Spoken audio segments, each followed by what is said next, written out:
بسم اللہ اللہم صلی علی سیدنا محمد وعلی آل سیدنا محمد وبارک صلی اللہ علیہ وسلم۔ الصلاۃ والسلام علیک یا سیدی یا رسول اللہ وعلی آلک و صحابک یا حبیب اللہ۔ میری رحمت سے ناامید نہ ہو، ملائکہ بندوں کی مغفرت کے واسطے دعا مانگتے ہیں۔ دوزخ کو اس کے لیے پیدا کیا گیا ہے تاکہ کافروں کو اس میں ڈالا جائے اور مسلمانوں کو اس سے صرف ڈرایا جاتا ہے۔ اسی طرح رسول صلی اللہ علیہ وسلم نے اپنی امت کی مغفرت چاہنے سے کبھی بے فکر نہ ہوئے۔ رسول صلی اللہ علیہ وسلم اپنی امت کی مغفرت چاہنے سے کبھی بے فکر نہ ہوئے، یہاں تک کہ یہ آیت نازل ہوئی، ان قریب اے محمد صلی اللہ علیہ وسلم حق تعالی شفاعت کی ایسی خاص نعمت عطا فرمائے گا۔ ان قریب اے محمد صلی اللہ علیہ وسلم حق تعالی شفاعت کی ایسی خاص نعمت عطا فرمائے گا جس سے آپ صلی اللہ علیہ وسلم راضی ہو جائیں گے۔ تب حضور صلی اللہ علیہ وسلم نے فرمایا، بے شک جب تک میری امت کا ایک ایک فرد دوزخ سے رہائی نہیں پائے گا، میں اس وقت تک راضی نہیں ہوں گا۔ مغفرت کی حدیثیں۔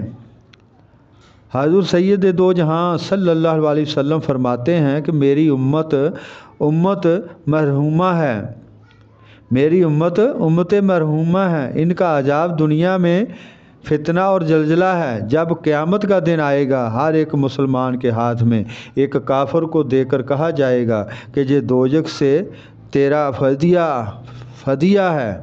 ارشاد فرمایا، بخار یا تپ جو آدمی کو آتی ہے یہ دوزخ کی آگ کا اثر ہے۔ ارشاد فرمایا، بخار یا تپ جو آدمی کو آتی ہے یہ دوزخ کی آگ کا اثر ہے، اور دوزخ سے مومن کا حصہ یہی ہوگا۔ حضرت ابو ہریرہ رضی اللہ تعالیٰ عنہ فرماتے ہیں کہ حضور سید دو جہاں حضرت محمد مصطفیٰ صلی اللہ علیہ وسلم نے بارگاہ الہی میں مناجات کی کہ یا الہی میری امت کا حساب میرے مرتبہ کے موافق فرما تاکہ کسی نبی کی امت ان کے برابر نہ ہو۔ حق تعالیٰ نے ارشاد فرمایا، اے محمد صلی اللہ علیہ وسلم یہ تیری امت اور میرے بندے ہیں، میں ان پر سب سے زیادہ مہربان ہوں، میں نہیں چاہتا کہ ان کا ثواب کوئی دوسرا پائے۔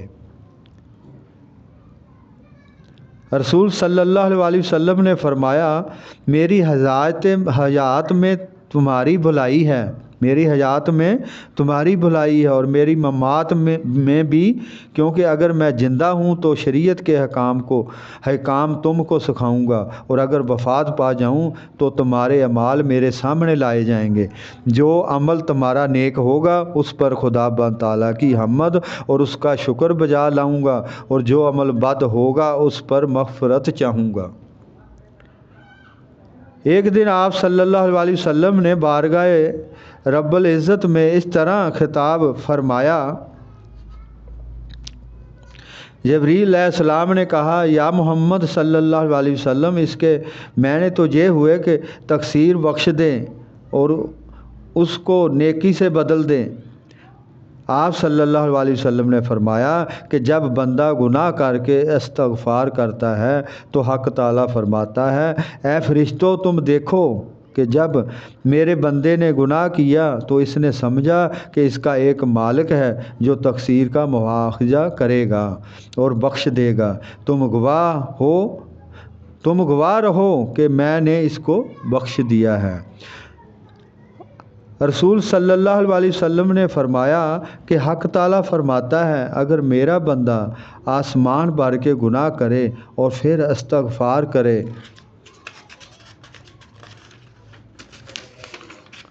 اور مغفرت کی امید رکھے گا تو میں اس کو بخش دوں گا، اور اگر بندہ زمین بھر کے گناہ کرے تو بھی میں اس کے واسطے زمین برابر رحمت رکھتا ہوں۔ اگر بندہ زمین بھر کے گناہ کرے تو بھی میں اس کے واسطے زمین برابر رحمت رکھتا ہوں۔ اور ارشاد فرمایا کہ جب تک گناہ کیے بندے کو 6 ساعتیں نہیں گزر جاتی، جب تک گناہ کیے بندے کو 6 ساعتیں نہیں گزر جاتی، فرشتہ اس کا گناہ نہیں لکھتا ہے۔ اگر توبہ استغفار اس عرصہ میں کرے تو اس کا گناہ ہرگز نہیں لکھتا، اور جب توبہ نہ کرے اور بندگی بجا لائے تو سیدھے ہاتھ کا فرشتہ دوسرے فرشتہ سے کہتا ہے کہ اس گناہ کو اس کے فطر سے ہٹا دو، اور میں ایک نیکی اس کے اعمال نامہ میں نہیں لکھوں گا، اور نیکی کے عوض 10 گنا بدلہ دیا جاتا ہے۔ تو 9 کا اس کو جب بھی فائدہ رہا۔ آج اسی پہ استفادہ کرتے ہیں، آج یہاں پہ ختم کرتے ہیں۔ خدا بند تعالیٰ رسول صلی اللہ علیہ وسلم دے صدقے ساری امت مسلمہ دی بخشش اور مغفرت فرمائے، اور ساری امت مسلمہ لئی دعا گواں اللہ تعالیٰ اپنے پیارے رسول صلی اللہ علیہ وسلم دے صدقے ساری امت مسلمہ نوں آسانیاں بھی پیدا فرمائے، اور کرم نوازی بھی امت مسلمہ تے فرمائے، اور اللہم صلی علی سیدنا محمد وعلی آل سیدنا محمد بارک صلی اللہ علیہ وسلم، آمین ثم آمین۔